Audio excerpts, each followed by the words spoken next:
नाज़रीन, झंडोमरी में कलर शाख वेझो थाणो माइनर शाख जे पुछड़ी जा आबादगार पानी जी खोट खिलाफ़ सरापा एहतजाज आहिनि।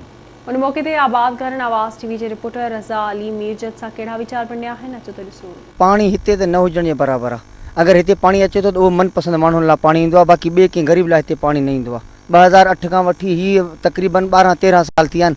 माना असांजूं आबादियूं जेके आहिनि ज़मीनूं उहे बंजर थी वियूं आहिनि, ज़मीनूं ख़तमु थी वियूं आहिनि।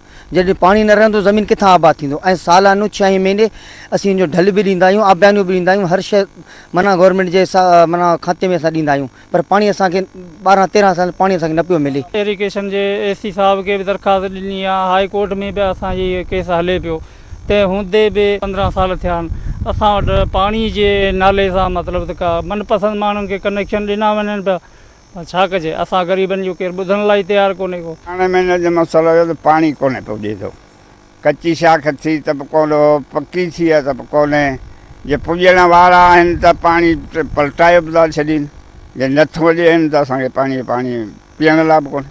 असांजे मुताबिक़ पाणी ॾियो, पाणी आहे ई कोन्हे। इरिगेशन असांखे हथ ई कोन था अचनि, असीं ग़रीब माण्हू किथे पुॼूं, फ़ोन ई कोन था खणनि।